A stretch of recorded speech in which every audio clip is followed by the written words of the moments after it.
عورتوں کا پردہ کہاں گیا؟ عورتوں کا وہ اسلامی لباس کہاں گیا؟ عورتوں کی وہ آنکھوں کا حیا کہاں گیا؟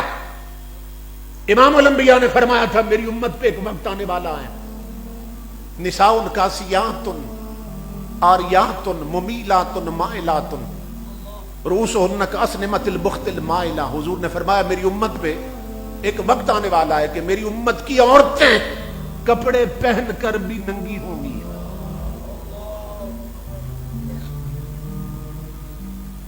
آج یہ جو نئے نئے عذاب آ رہے ہیں ہم پر، اس کا سبب یہ ہے ہم نے اپنے رب کو ناراض کر رکھا ہے۔ کبھی کورونا کا عذاب آتا ہے، کبھی ڈینگی کا عذاب آتا ہے، کبھی زلزلے آتے ہیں، کبھی سیلاب آتے ہیں۔ اب ایک نئی بیماری جو ہے وہ وجود میں آ چکی ہے۔ تو یہ کیوں؟ اس لیے کہ ہم اپنے رب کو ناراض کر رہے ہیں، اس کی ناراضگی کی راہوں پہ چل رہے ہیں۔ تو امام الانبیاء نے فرمایا میری امت وقت آئے گا کہ عورتیں میری امت کی ہوں گی مگر کپڑے پہن کر بھی کپڑوں میں نہیں ہوں گی۔ یہ بڑی عجیب بات۔ اب شراح حدیث نے اس حدیث کے 3 معنی بیان کیے ہیں کہ عورت کپڑے پہن کر شریعت کی نظر میں بے لباس کیسے ہوتی ہے، یعنی کپڑے پہن کر بھی فرشتے لکھ دیتے ہیں کہ یہ عورت ننگی پھر رہی ہے۔ یہ حدیث رسول ہے۔ امام الانبیاء فرماتے ہیں اس سے مراد یہ ہے کہ عورت جو شارٹ ڈریس پہنتی ہے، مختصر لباس پہنتی ہے، کہ جسم کے کچھ حصے پہ کپڑے ہوتے ہیں اور کچھ حصہ ننگا ہوتا ہے، تو شریعت کی نظر میں ایسی عورت کپڑوں میں نہیں ہوتی ہے، برہنہ ہوتی ہے۔ اسی طرح جو عورتیں ٹائٹ لباس پہنتی ہیں، تنگ لباس پہنتی ہیں، چست لباس پہنتی ہیں، تو نبی اکرم صلی اللہ تعالی علیہ وآلہ وسلم کے ارشاد کا دوسرا مطلب یہ ہے کہ وہ عورتیں کپڑے پہن کر بھی کپڑوں میں نہیں ہوتی، ٹائٹ لباس پہننے والی۔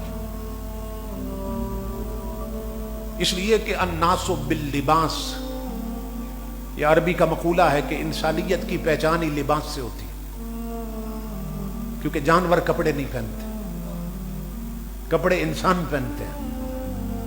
عرب کا ایک مفکر کہتا ہے، عرب کا ایک شاعر کہتا ہے، اس نے بڑی غضب کی بات کی ہے، کاش یہ بات مائیں بہنیں بیٹیاں سمجھ لیں اور اس پر عمل کریں۔ وہ کہتا ہے میرے خاندان کی عورتیں اس لیے کپڑے نہیں پہنتی کہ حسین نظر آئیں۔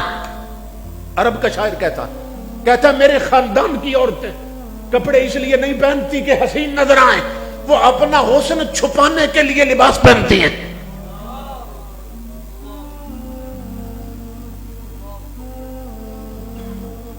تو ٹائٹ لباس کا مقصد ہے جسم کو چھپائے، تو ٹائٹ اور تنگ لباس، اس سے تو جسم کے چھپے ہوئے حصے بھی ظاہر ہو جاتے ہیں۔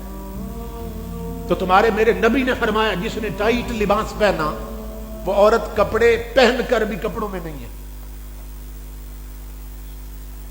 اور نمبر 3 کہ جو پتلا لباس پہنتی ہیں، پتلا باریک لباس پہنتی ہیں کہ کپڑے ہیں مگر جسم اندر سے نظر آ رہا ہے، تو امام الانبیاء کی حدیث کا تیسرا مطلب جو شراح حدیث نے بیان کیا وہ یہ ہے کہ ایسی عورت کپڑے پہن کر بھی کپڑوں میں نہیں ہے۔ یہی سبب ہے کہ امام الانبیاء فرماتے ہیں جب معراج کی رات میرے رب نے مجھے دوزخ دکھائی نا تو رأیت اکثر اہلھا النساء، تو میں نے جہنم میں اپنی امت کی عورتوں کی اکثریت کو جلتے ہوئے دیکھا۔ عورتوں کی آنکھیں کھولنے کے لیے صرف ایک فرمان رسول بھی کافی تھا۔ امام الانبیاء فرماتے ہیں اپنی امت کی عورتوں کی اکثریت جہنم میں جلتے ہوئے دیکھیے۔ آپ فرماتے ہیں جہنم کے اندر ایک کنواں بنا تھا، معراج کی رات جب میں نے رأیت الجب خبیث الریح، اس سے نہ بدبو کے بھبکے اٹھ رہے تھے، اور کنویں کے اندر کچھ لوگ قید کیے گئے تھے آگ کے کنویں میں، اور اندر سے چیخ و پکار کی آواز آ رہی تھی، مرد بھی تھے عورتیں بھی تھی۔ تو میں نے جبریل سے پوچھا من ہؤلاء یا جبریل یہ کون ہے اس کنویں کے اندر؟ عرض کی آقا آپ کی امت کے وہ مرد اور وہ عورتیں ہیں کہ جو اس چیز کے ساتھ اپنے جسم کو سنوارتے تھے جو رب نے ان کے لیے حرام کر دی تھی۔